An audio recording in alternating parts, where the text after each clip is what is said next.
करता उपस्थित केलेला अभंग देहूचे सुप्रसिद्ध संत जगद्गुरु श्री तुकोबाराय यांचा आहे.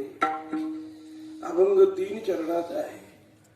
श्री जगद्गुरु तुकोबाराय पूर्व अवस्थेमध्ये एक तळमळ घेऊन तळमळ करीत होते की माझ्या जीवनामध्ये असा एक काळ आला पाहिजे, चांगला काळ आला पाहिजे. प्रत्येक माणसाला हेच वाटतं आपल्या जीवनात चांगला काळ आला पाहिजे. कोण्याच माणसाला वाईट काळ आवडत नाही, दुष्काळ आवडत नाही, सुकाळ आला पाहिजे, सुकाळ, चांगला काळ. तसं तुकोबारायांनी सुद्धा ठरवलं की माझ्या जीवनामध्ये चांगला काळ आला पाहिजे. आणि म्हणून श्री तुकोबाराय सर्व काळ प्रयत्न करीत होते, मनामध्ये आठवण ठेवून होते. सर्व काळ होतो आठवीत मनी. चांगला काळ येण्याकरता महाराज सारखी आठवण करीत होते.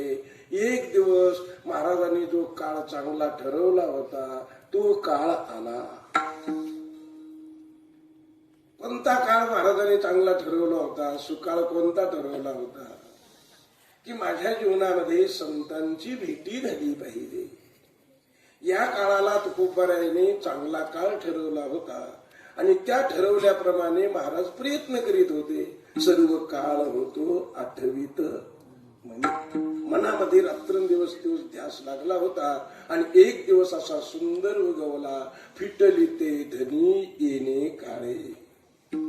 या दिवशी खूप सुंदर दिवस उगवला आणि मला संतांची भेटी झाली. माझं जीवन पूर्ण झालं.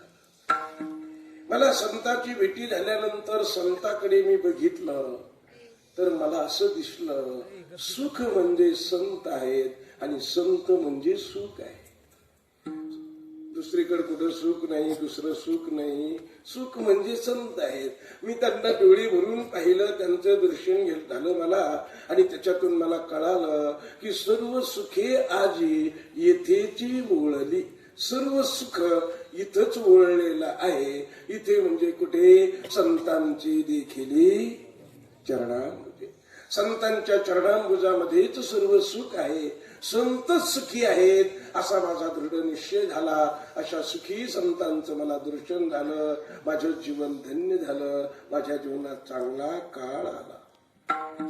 म्हटले महाराज तुमच्या जीवनात संत दर्शन झालं, आणखी काही सांगा. तुकोबारायांनी सांगितलं, आता बोलायला वाचा शिल्लक राहिली नाही. संतांच्या दर्शनातून जे सुख झालं ते सुख कुठलीही उपमा आदी करून अलंकारिक भाषेमध्ये सांगता येत नाही. त्यामुळे माझी वाचा काय झाली? कुंठित झाली. म्हणजे वाचा थांबले, बोलायला तयार नाही, बोलता येत नाही, बोलण्यात येत नाही. म्हणून तू का म्हणे वाचा राहिली कुंठित. झालं काय? पुढे झाले चित्त समाधान. आमचं चित्त समाधान झालं, जीवन पूर्ण झालं, खऱ्या संताची भेट झाली. असा या अभंगाचा शब्दशः अर्थ आहे. विठ्ठल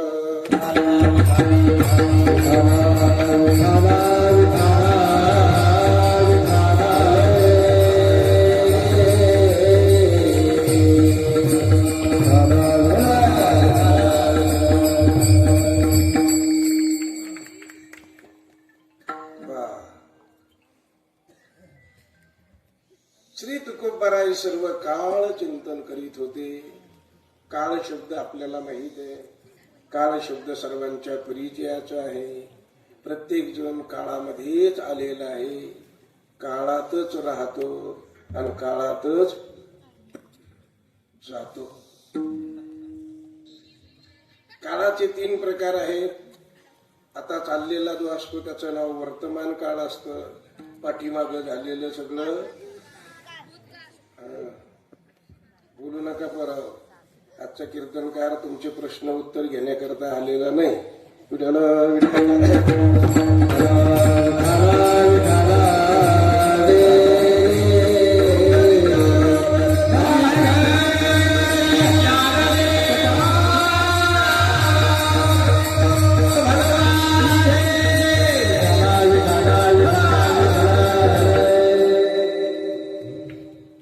चालू काळ राहतो त्याचं नाव वर्तमान राहतं, पाठीमागचं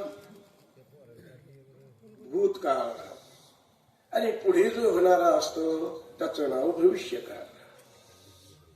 आता वर्तमान काळ चालू आहे, वर्तमान काळातूनच आपल्याला मागच्याही कल्पना केल्या जातात आणि वर्तमान काळातूनही पुढच्याही कल्पना केल्या जातात, कारण त्याचे फल वर्तमान काळामध्ये आपल्याला पाहायला मिळतं.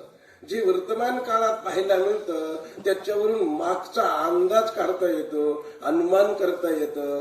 आता जर आपण वर्तमान काळात कीर्तनाला बसलेला असाल तर नक्कीच आपलं कुठेतरी पूर्व पुण्य आहे आणि तो चांगला काळ आल्यामुळे कीर्तन ऐकायला आपण आलेलो. माग चांगलं केल्यावर चांगलं होतं की नाही? आता जे चांगलं चाललेलं आहे लोकांचं, यांनी काही चांगलं करून ठेवलेलं आहे म्हणूनच चांगलं आहे का लगेच चांगलं होतं? तुम्हाला माहित असेल, अहो म्हटले हा माणूस कसा काय मंत्री झाला? म्हणजे माहित नाही का तुम्हाला? त्यांच्या आजोबाने खूप करून ठेवलं. आलं असेल तुमच्या लक्षात असा कोणता मंत्री झालता? म्हणजे ज्यांनी मागे काहीतरी करून ठेवलंय, आजोबांनी केलंय, वडिलांनी केलंय, स्वतः केलं, आणि ते सर्व संचितामध्ये जमा होतं आणि ते जमा झालेलं वर्तमान काळात प्रारब्ध रूपाने भोगायला येतं. ज्यावेळेस ते वर्तमानात जर चांगलं दिसतं, शेतकरी तुम्ही शेतामध्ये लावलेलं सरकीचं झाड महिनाभरचं झालेलं, पानं टवटवीत आहेत, असं सुंदर झाड आहे, रोग नाही काही नाही, याच्यावरून आपल्या सगळ्याच्या लक्षात येतं शेतकऱ्यांनी जरा मशागत चांगली केलेली असावी. भूमीचे मार्दव आणि सांगे कोंबाची लवलव. असं लवलवीत जर कोंब असेल तर समजून घेत जावं मशागत चांगली झालेली आहे. मशागत चांगली झाली म्हणून आपल्याला फळ म्हणा काय असेल ते चांगलं पाहायला मिळतं. या वर्षीचा 12वा सप्ताह जर चांगला चाललेला असेल तर समजावा 11 जरा बरी झाली असावी.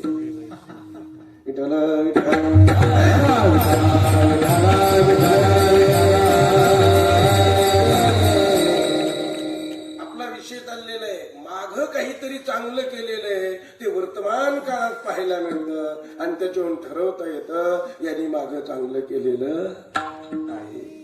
म्हणजे वर्तमान काळातून भूतकाळ ठरवता येतो की याचा भूतकाळ चांगला होता. आता जर आपण वर्तमान चांगलं करीत असाल तर पुढं वाईट करायची कोणाची हिंमत आहे?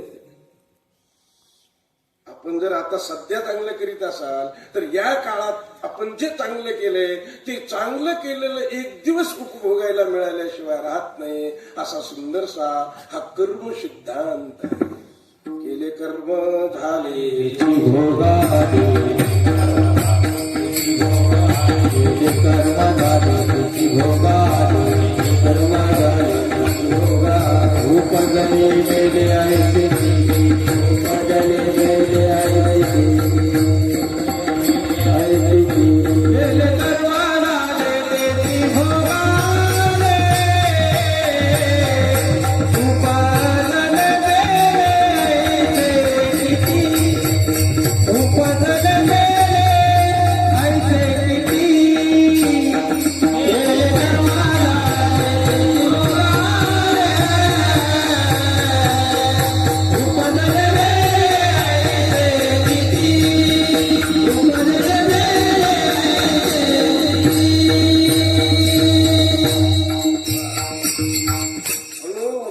वर्तमान काळात चांगलं राहिलं पाहिजे, वर्तमान काळात चांगलं केलं पाहिजे, वर्तमान काळात चांगलं खाल्लं पाहिजे, वर्तमान काळात चांगलं ऐकलं पाहिजे, वर्तमान काळात चांगलं पाहिलं पाहिजे.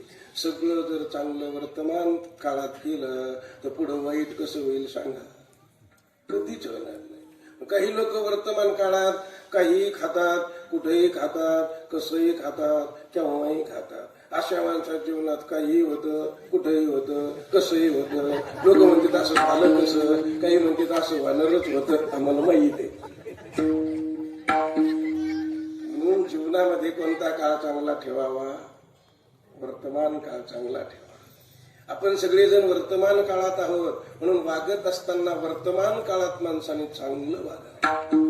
आणि जी माणसं वर्तमान काळात चांगलं वागतील त्यांचं भविष्य चांगलं झाल्याशिवाय राहणार नाही. इथे कितीतरी माणसं आहेत की त्यांनी असा वाईट काळ पाहिला, कुठेतरी कामाला गेल्याशिवाय त्याला भाकर भेटली नाही, पण आज त्यांचा काळ चांगला आहे. ते सांगतात महाराज आम्ही फार वाईट काळातून आलो बरं. आयात खायला भेटत नव्हतं, अंगावर कपडा भेटत नव्हता. 60 वर्षापूर्वी इतकी तारांबळ होती आमची, पण आज मात्र एकदम छान काळ चाललेला आहे. छान काळ का आला? पिऊन आपला म्हणून, पिऊन काढा म्हणून नाही. चांगला काळ येण्याकरता मेहनत करावी लागते आणि म्हणून पारमार्थिक साधकाने चांगला काळ येण्याकरता सतत चिंतन केलं पाहिजे. श्री तुकोबारायांनी सांगितलं काळ सारा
संतांनी सगळ्यांनी सांगितले की आपल्याला चाललेला जो वेळ आहे तो चांगला घालवा. कारण जी आपण आता कर्म करतो तीच आपल्याला भोगण्याकरता येतं का? कारण आज केलेलं मागं संचितच जमा होत राहतं आणि ते पुन्हा भोगण्याकरता येतं. म्हणून वर्तमान काळ माणसाने चांगला घालवला. ज्या लोकांनी वर्तमान काळ चांगल्या करता घालवला त्यांचं एक दिवस चांगलं होतं. या न्यायाने श्री तुकोबारायांनी ठरवलं होतं की आपल्या जीवनात एक ध्येय त्यांनी ठेवलं होतं की मला संतांची भेट झाली पाहिजे, मला संतांचं दर्शन झालं पाहिजे आणि त्याकरता काही काळ घालावा लागतो. मराठीत म्हणे की नाही, पी हळदन होय गोरी, जमत का? थोडा वेळ घालावा लागेल. मशाला तूप खाल्ल्या रूप येत नाही. म्हणून जीवनामध्ये काही गोष्टीला वेळ लागतो. आता वेळ कसा लागतो लक्षात घ्या. ज्या माणसाचं कर्म जेवढ्या प्रतिबंधाने युक्त असेल तेवढे प्रतिबंध घालून त्याला तिथपर्यंत जाण्याकरता वेळ लागतो. सगळ्या माणसाला सारखा वेळ लागत नाही. त्यांना आपल्याला जर जालन्याला जायचं ठरलं तर जालन्याला तुम्ही 10 माणसं गावातून निघाले, पण तिथे पोहोचण्याचा ज्याचा वेग जादा असेल तो माणूस अगोदर पोहोचल्याशिवाय राहणार नाही, कारण त्याला प्रतिबंध कमी असतात. जालन्याला जायचंय तुम्हाला, तुम्ही अतिशय भारी गाडीत गेले, अगदी काही मिनिटात जाल. त्याच्यापेक्षा कमी पावर असेल तर कमी वेगात जाल, त्याच्यापेक्षा आणखी कमी असेल तर कमी वेगात जाल, गाडी बैल असेल तर आणखी कमी वेळात जाल आणि पायी निघाले तर आणखी कमी वेळात. कुठं जा? जालन्याला. आपल्याला जायचंय कुठं? दृष्टांतातलं सोडून देत जा. आपल्याला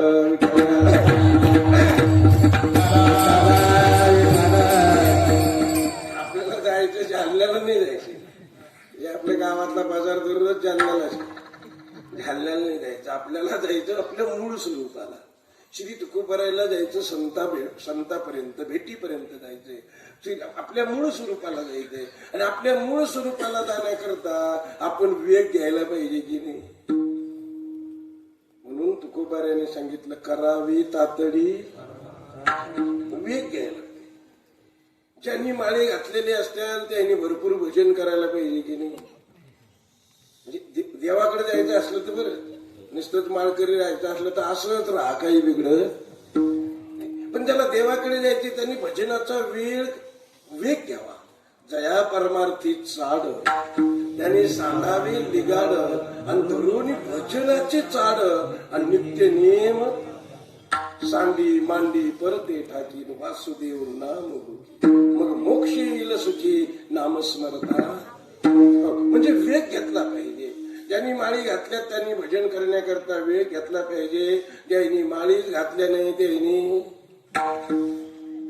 कमीत कमी माळी घालीपर्यंत तरी आलं पाहिजे. कुठपर्यंत आलं पाहिजे? माळकरी होईल इथपर्यंत आलं पाहिजे. आता 12 वर्ष झाले, बरेच लोक कीर्तन ऐकते, पण 12 वर्षात बऱ्याच लोकांना फरक पडला, आणि बऱ्याच लोकांना फरकच पडत नाही. ते म्हणते सालाबाद प्रमाणे सप्ताह राहतोच आमच्या गावात. पण सप्ताह राहतो कशा करता? परिवर्तन झालं पाहिजे. जर या आपल्या 12व्या सप्त्यामध्ये 12 माणसं जर माळकरी झाले तर खरं आपण 12 वर्ष सप्ताह केल्याचं सार पत्राचं.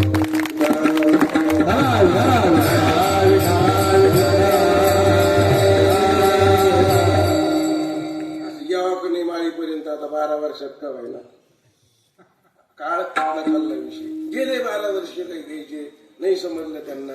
पण आता कमीत कमी 12व्या सप्त्यात मी माळ घातली होती हे मरूस तर सांगता येईल की नाही. म्हणून घाला. कमीत कमी 12 वर्षाच्या सप्त्यात 12 माळकरी काल्याच्या दिवशी होतील तयार, काही अडचण नाही. सुराशी महाराज लोकांना टेका द्यायला चांगले आहेत, उठा सांगत राहतील तुम्हाला. म्हणून काल्याच्या दिवशी 12 वारकरी व्हावे. एक माझी भावना तुम्हाला मी सांगून गेलो. आपला विषय चाललेला आहे की काळ माणसाचा बदलला पाहिजे का त्याच काळात राहिलं पाहिजे? बदलला, काळ बदलला पाहिजे. एखादा जर प्यानारा खाणारा असल्याला त्यांनी बदललं पाहिजे का तिथंच राहिलं पाहिजे? बदललं. मी तुम्हाला बदलण्याकरता उपाय सांगतो. कुणी जर दारू पित असेल, कोणाला वाटत असेल आपली दारू सुटावी, तुमचं गाव छोटं आहे, चांगलं गाव आहे, शेतकरी माणसं आहे, तुमच्या गावात दारू पिणारे कोणी नसतीलच जागा, कोणी 1-2%. कारण गाव चांगलं आहे, कष्ट करणारे शेतकरी वर्ग गाव आहे.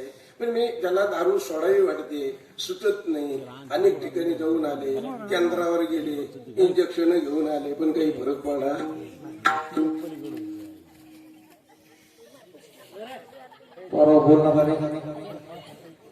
बस माणसात घ्या, माणसात घेतलं म्हणजे ते सुधारते.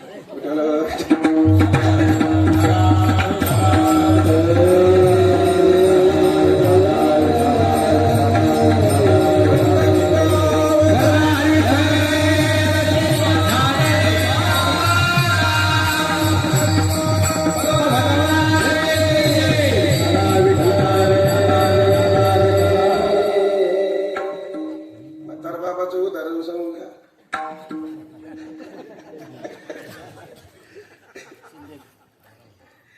म्हातारबाबाचं कीर्तन होतं सावंगी हरसूल गावाला. माझ्या हातचे सप्ताह होता. बाबाचं कीर्तन रंगात आलं, पोरं धिंगाण करायला लागले. बाबांनी लोकांना मस्त विचारलं, म्हणे तुमच्या गावात पीर आहे का म्हणे. मग म्हणले हाय आहे, मग त्याचं नाव सच येत म्हणे.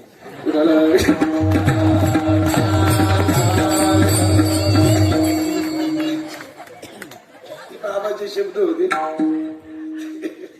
बाबा असे उत्तर द्यायचे की माणसं प्याकच होते. सर्वांना अनुभव आहे, तुम्ही ऐकले त्यांचं. म्हणून म्हातारबाबांचे शब्द चांगले होते, माणसं सुधरीत होते. अनेक लोकांना त्यांनी सुधरवलं. किती मोठमोठाले पाटील असू द्या, माळकरीच केले.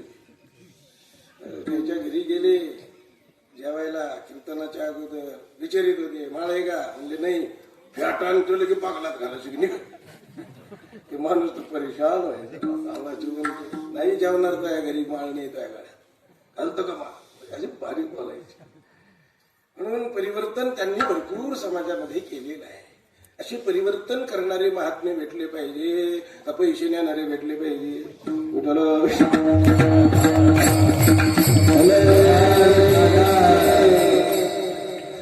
परिवर्तन करणारी कमी भेटले तुला. म्हणून महात्म्याच्या बोलण्यात ताकद पाहिजे. समाज बदलला पाहिजे. समाजाची पुण्य करण्याची भावना वाढली पाहिजे. समाजाचा अहंकार गेला पाहिजे का अहंकार वाढला पाहिजे? गेला पाहिजे. कीर्तनातल्या तारखी घेताना हा अहंकार वाढतो का कमी होतो? चढावडीने तारखी घेत तो म्हणजे 50,000चा महाराज आहे का आपला 61,000 म्हणजे होऊ द्या होऊ द्या ठीक आहे. पण आपला परमार्थिक बाजू मी आपल्या पुढे बोलतो. मोठे मोठे महाराज आणा तुम्ही, संत पुरुष आणा की ज्यांची काही सेवा आहे काया वाचा मनाने झालेली, ज्यांच्या बोलण्यामध्ये समाजाचं परिवर्तन होऊ शकतं, अशा साधू पुरुषाला बोलवलं पाहिजे. त्यांच्या मुखातून संतांचे विचार ऐकले पाहिजे. महाराज कोण असतात? आम्ही म्हणजे कोणत्या झाडाचा पाला होय? आम्ही म्हणजे काय? दर्यामी खसखस होय? दर्यामी खसखस समजत येतो नाही? समजत? समजून जाऊ का? दर्या म्हणजे मोठा समुद्र, समुद्राची दर्या. आणि त्या दर्यामध्ये एक माणूस आंघोळीला गेला आणि त्याच्या जवळ खसखशीची पुडी बांधलेली होती कागदात. आणि ती पुडी बांधलेली होती. समुद्राची लाट आली, ते सगळं भिजलं, त्याने सगळं काढलं, खसखस सांडली समुद्रात दर्या. खसखस सांडल्यानंतर तो शोधायला लागला. 2 तास झाले शोधित होता खसखस. स्वतः 2, 2.5, 3 तास निघून गेले. एक नावाडी होता, त्यांनी पाहिलं याचं काय हरवलं म्हणजे समुद्रात पहा. ते जवळ आलं, विचारलं, म्हणले तुझं काय हरवलं रे बाबा, काय सापडितो? ते म्हणून खसखस याच्यात सांडलेली आहे, ती सापडितो. त्यांनी डोक्याला हात लावला. 300 लोकांचं विमान गेलं तर सापडाना, तो खसखस खावा. याला काय म्हणते? आता तुम्हाला चांगलं समजलं. महाराज लोक म्हणजे तरी खसखस तुकोबार आहे, ज्ञानोबार आहे, एकनाथ महाराज हे संत म्हणजे सागरासारखे येते. ज्ञानाचा सागर कोण आहे? ज्ञानोबार आहेत. म्हणा महाराज, म्हणा एकदा. ज्ञानाचा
काही गोष्टी काळाने प्राप्त होतात. म्हणजे बराच प्रतिबंध काही माणसाला राहतात आणि ते प्रतिबंध निवृत्त करीत करीत करीत आपल्याला चालावं लागतं. त्यावेळी चांगला काळ पाहायला. मी हे सांगत होतो, सगळ्याचे प्रतिबंध सारखे नाही. काही काहीचे बलवत्तर प्रतिबंध आहेत आणि काही काहीचे जरा सूक्ष्म आहेत आणि काही काहीला प्रतिबंधच नाही. उपजताचे ज्ञान.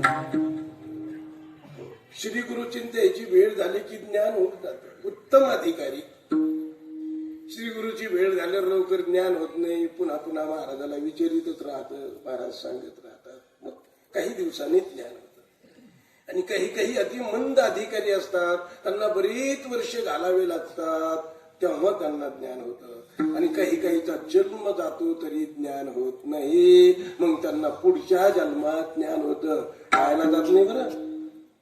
केलेलं काहीच व्हायला जात नाही. आपण म्हणतो की नाही, शेण पडलं तर ते घेऊनच उठत. तसं तुम्ही केलेलं काहीच व्हायला जाणार नाही. म्हणून तुम्ही चांगलं करा.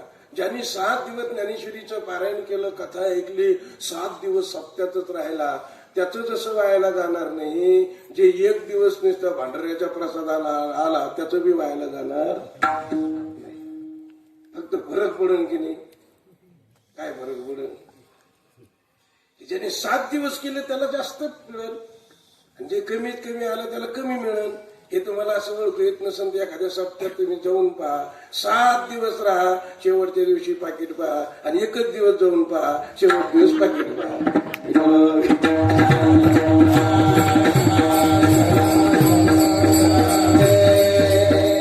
असा फरक पडेल का नाही? काही लोक म्हणते नाही त्याला तेच फळ आहे. कमी जास्त फळ मिळेल. जशी जशी सेवा आपण करू तसं तसं फळ मिळेल. जेवढं तुम्ही वेग घ्याल सेवेला तेवढ्या वेगाने तिथे जाऊन पोहोचाल. आणि सेवेत जर वेगच नसला मग काय? मराठीतली म्हणे ना, आलं मनाला ते गेली शानाला, नाही ते बसली येऊन आला. असा जर वेगच नसला माणसाच्या जीवनात तर माणूस लवकर देवापर्यंत पोहोचणार नाही, संतापर्यंत पोहोचणार नाही. श्री तुकोबारायांनी वेग घेतला. कशाचा वेग घेतला? मी ध्यानात आहे की नाही तुमचे? मी कशावर सांगतो. तुकोबारायांनी वेग घेतला. कशा करता घेतला? असं हे बरोबर सुरुवाती चांगले पक्के. लोकांना काहीच मिळ नाही महाराज, काही सांगा तुम्ही, फक्त हसलं की कीर्तन चांगलं झालं.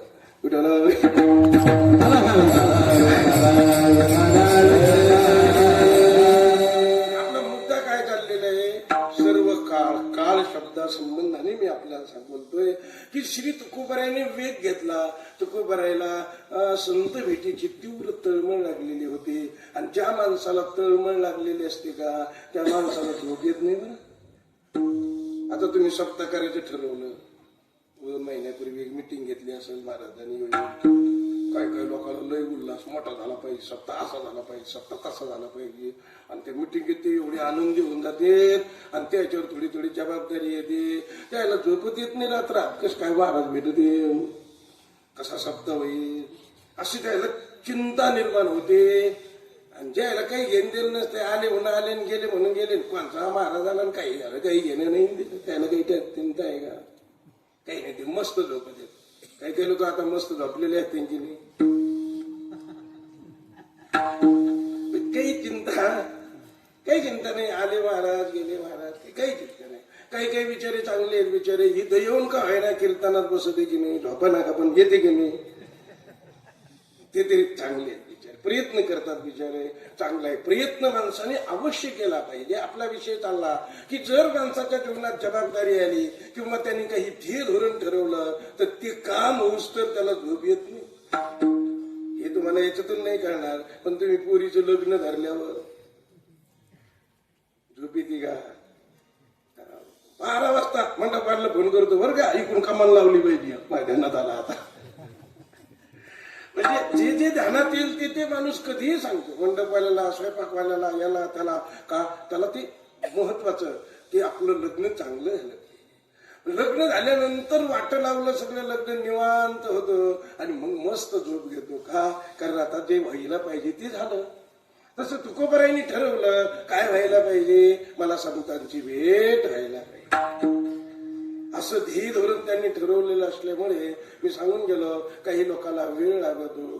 कर्माचा असा प्रकार आहे, काही कर्म काही वर्षांनी फळं देतात, काही कर्म पुढच्या जन्मात फळं देतात, काही कर्म काही महिन्यांनी फळं देतात, काही कर्म काही दिवसांनी फळं देतात, काही कर्म ताबडतोब फळं देतात. आहे की नाही? आता ताबडतोब फळ देणारं कर्म सांगू का तुम्हाला? जर तुम्हाला वाटत असेल शब्दामध्ये ताकद नाही, ताबडतोब शब्दात ताकद आहे हे जर पाहायचं असेल तर कीर्तन झालेल्या एखाद्या माणसाला उगाच शिवी देऊन पहा, ताबडतोब फळ मिळते की नाही बघा. काही वेळ जाणार, ताबडतोब मुस्कळीत भेटेल तुम्हाला. उगाच असेल तुम्हाला कीर्तन झाल्यावर लगेच पण वेळ जाणार. काही कर्म असे आज तुम्ही जर शेतात बी लावलं तर त्याचं झाड होऊन फळं यायला वेळ लागेल की नाही? लावलंय आज, पण आपल्या पिकाप्रमाणे 2 महिन्यात, 2.5 महिन्यात, 3 महिन्यात, 3.5 महिन्यात असे पिकं होतात. पण अशा पद्धतीने त्याचं फळ मिळायला वेळ आहे. आपले गर्भधान होतो, 9 महिने लागतात बाहेर यायला. त्याचं फळ मिळायला म्हणजे कोणत्याही गोष्टी असो असा काळ, वर्ष, मास असे दिवस लागत राहतात. मग आपले प्रतिबंध आणि त्या कर्माचा आपला संबंध असतो. या दृष्टीने श्री तुकोबरायच्या जीवनातले आणि पूर्व पुण्यातले जे प्रतिबंध होतात, अंतराय होते, ते सगळे आता निवृत्त होत चाललेले आहेत. काय निवृत्त होत चालले? कारण भजनाने सगळे अंतराय निवृत्त होतात. कायिक सेवा होते, वाचिक सेवा होते, मानसिक सेवा होते आणि ह्या सगळ्या सेवा झाल्या की प्रतिबंध दूर होत चालतात. आणि प्रतिबंध दूर झाल्याशिवाय संत भेटत नाही, देव भेटत नाही, ब्रह्मज्ञान होत नाही. कारण प्रतिबंध दूर झाले पाहिजेत. साधू संतांनी अनेक वेळा प्रयत्न केले की देवा तूच आमचे प्रतिबंध दूर कर, आम्हाला मदत कर. तुकोबाराय बोलतात की नाही की उपजती येथे काय अंतराय,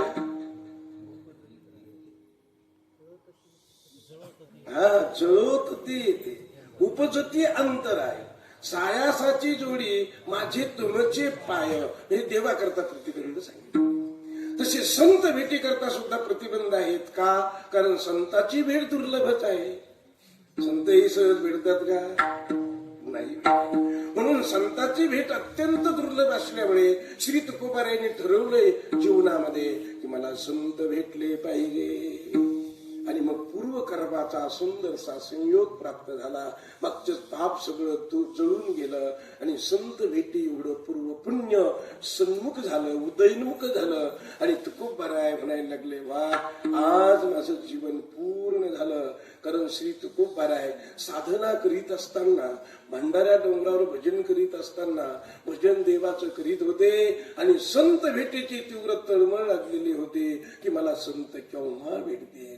कर्म धर्म संयोगाने त्यांच्या जीवनात चांगला योग आला. साधू प्रगट झाले, ब्राह्मी मुहूर्तावर भेट दिली, दृष्टांत दिला, मस्तकावर हात ठेवला, मंत्र दिला आणि सांगितले चिंता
श्री तुकोबाराय म्हणायला लागले की आज माझं जीवन पूर्ण झालं, माझं पूर्व पुण्य उदयाला आलं, पुण्य फळले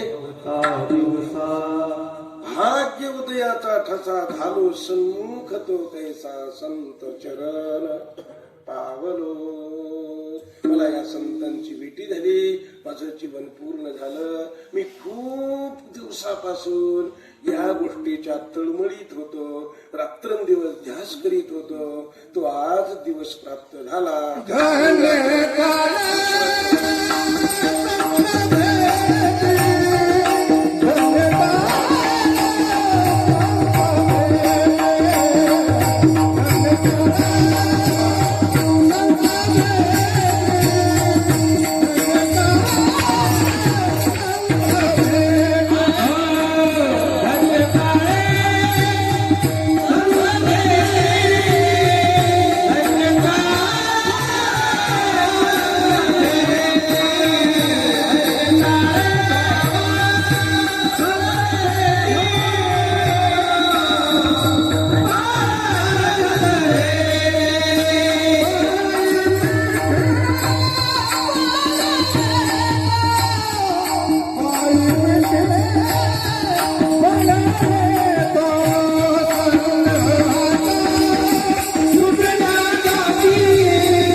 संताची भेट झाली धन्य काळ.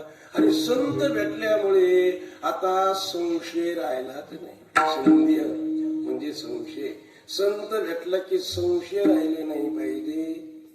काही काही संत असे आहेत ते जर आपल्याकडे आले तर लोकांना संशयाला कमीच राहत नाही. संशय येतो म्हणजे महाराज दिसला होता राव तिथं. संधी तयार होता. संताची भेट झाल्यावर संधी गेली पाहिजे. कुठला संशय राहिला नाही पाहिजे. कुठला म्हणजे देवाबद्दल संशय राहिला नाही पाहिजे, जीवाबद्दल संशय राहिला नाही पाहिजे, जगाबद्दल संशय राहिला नाही पाहिजे.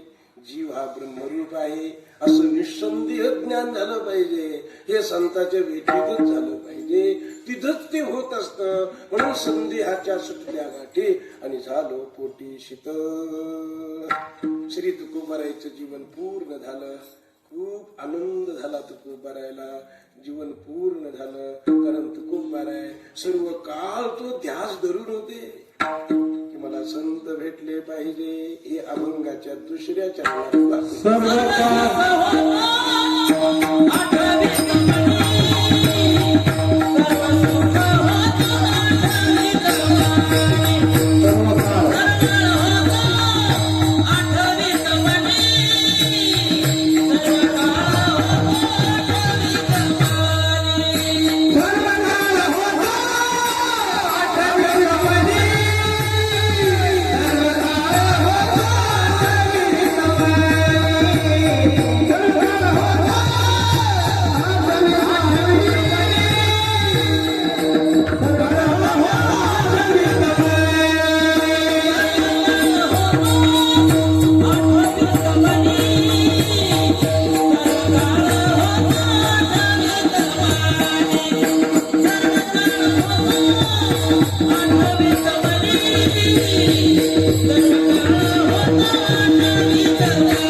मी सारखं चिंतन करीत होतो केव्हा भेटतील. आज तो काळ आला आणि आजचा दिवस म्हणजे धन्य झाला. धन्य फिटले ते धनी येणे काळे. म्हणजे इच्छा माझी पूर्ण झाली. संतांचं दर्शन झालं.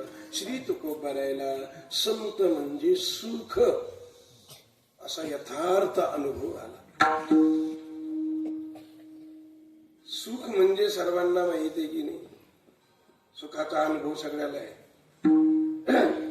तर कोणी म्हणेल महाराज मला सुखाचा अनुभव नाही. सगळ्याला अनुभव आहे.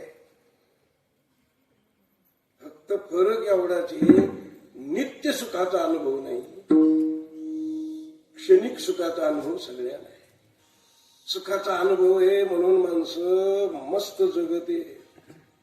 सुखाबरोबर मिळवण्याचा प्रयत्न करीता मधून आणून थोडं थोडं थोडं थोडं मिळत राहतं आणि म्हणून मुरुस तर जगत बरं सुख फक्त एवढं आहे बरं का. लक्षात घ्या, माणसाला सुख होतं पण माणसाने असं ठरवलंय की मी कायम सुखी नाही असं माणसाने ठरवलेलं आहे.